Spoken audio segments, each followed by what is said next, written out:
ഞങ്ങൾ ഇന്ന് രാവിലെ ഈ രക്ഷാപ്രവർത്തന ദൗത്യത്തിന് നേതൃത്വം നൽകുന്ന എക്സ്പേർട്ടായിരിക്കുന്ന മേജർ ഇന്ദ്രബാലുമായി സംസാരിച്ചിരുന്നു. അവരിപ്പോൾ നിലവിലൊരു പ്ലാൻ തയ്യാറാക്കിയിട്ടുണ്ട്.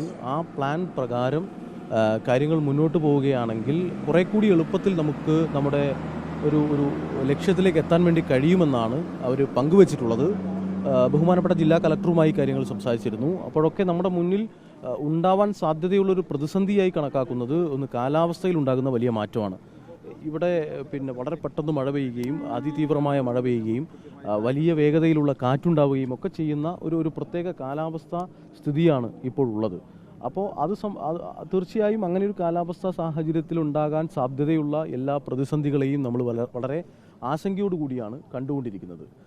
ഇപ്പോൾ ഗവൺമെൻറ്റും അതോടൊപ്പം തന്നെ ജില്ലാ ഭരണകൂടവും ഇന്ന് ഇന്ദ്രബാലിനെ പോലുള്ള ഇവിടെ എത്തിയിട്ടുള്ള എക്സ്പേർട്ടുകളും ആ എക്സ്പേർട്ടുകൾ ഉണ്ടാക്കിയ ഒരു പ്ലാൻ വളരെ കൃത്യമായി വർക്കൗട്ട് ചെയ്യാൻ കഴിയുകയാണെങ്കിൽ തീർച്ചയായും നമ്മുടെ പ്രതീക്ഷയ്ക്കനുസരിച്ച് നമ്മളുടെ ഒരു ലക്ഷ്യത്തിലേക്ക് എത്തിച്ചേരാൻ ഇന്ന് തന്നെ സാധിക്കുമെന്ന് ഞങ്ങൾക്ക് എല്ലാവർക്കും ഉറച്ച പ്രതീക്ഷയുണ്ട്. വലിയ ഒഴുക്കാണെന്ന് പറയുകയാണ്. എന്ന് പറഞ്ഞാൽ 2 to 3 knots ആണെങ്കിൽ മാത്രമേ ഇറങ്ങാൻ കഴിയുമെന്ന് ഡിഫൻസ് ബ്യൂറോ പറയുകയാണ്. അപ്പോൾ ഇപ്പോഴും ഒഴുക്കാണ്. അപ്പോൾ എന്തെങ്കിലും ഒരു ബി പ്ലാൻ ഉണ്ടെന്ന് അറിയാമോ? ഇവിടെ ഒഴുക്കിൻ്റെ പ്രശ്നവും ഞങ്ങൾ മേജർ ഇന്ദ്രബാലുമായി സംസാരിച്ചിരുന്നു. അവരെ സംബന്ധിച്ച് മുമ്പ് ഒരുപാട് എക്സ്പീരിയൻസ് ഉണ്ട്. ഇതിനേക്കാൾ ഒഴുക്കുള്ള, ഇതിനേക്കാൾ പ്രതികൂലമായ കാലാവസ്ഥയുള്ള, ഇതിനേക്കാൾ പ്രതിസന്ധിയുള്ള ഒരു സാഹചര്യത്തിൽ നിന്ന് അല്ലെങ്കിൽ അത്തരമൊരു അന്തരീക്ഷത്തിൽ നിന്നൊക്കെ അവർക്ക് വർക്ക് ചെയ്യാൻ കഴിഞ്ഞിട്ടുണ്ട് എന്നുള്ള കോൺഫിഡൻസ് അവരെ സംബന്ധിച്ചുണ്ട്. ആ കോൺഫിഡൻസ് കാണുമ്പോൾ തീർച്ചയായും ഞങ്ങൾക്ക് വലിയ പ്രതീക്ഷയുണ്ട്.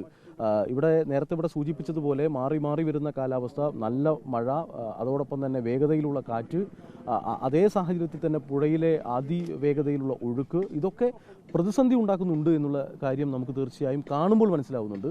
എങ്കിലും നമുക്കതിനെയൊക്കെ നമ്മളിപ്പോൾ തയ്യാറാക്കിയിരിക്കുന്ന പ്ലാൻ പ്രകാരം വർക്ക് ചെയ്ത് കഴിഞ്ഞാൽ അതിനെയൊക്കെ മറികടക്കാൻ വേണ്ടി കഴിയുമെന്നാണ് ഇന്നലെ ജില്ലാ കളക്ടറും ആ നിലയിലാണ് ഞങ്ങളോട് പങ്കുവച്ചിട്ടുള്ളത്. SP അതുപോലെ തന്നെയാണ് പങ്കുവച്ചിട്ടുള്ളത്. ആ പ്രതീക്ഷയിലാണ് ഞങ്ങൾ ഉൾപ്പെടെയുള്ളവരോട് നിൽക്കുന്നത്. ഇന്ന് ജില്ലാ ഭരണകൂടവുമായി സംസാരിക്കാൻ കഴിഞ്ഞ എന്തെങ്കിലും പ്ലാൻ എന്തെങ്കിലും മാറ്റമുള്ളതായി അറിയാം? ഞങ്ങൾ ശ്രമിച്ചിട്ടുണ്ട്. നേരിൽ കാണാൻ പറ്റാവുന്നൊരു സാഹചര്യം വരുമ്പോൾ നേരിൽ കാണാമെന്ന് പറഞ്ഞിട്ടുണ്ട്. ഞങ്ങൾ ആ കാര്യങ്ങൾ സംസാരിച്ചിട്ടുണ്ട്.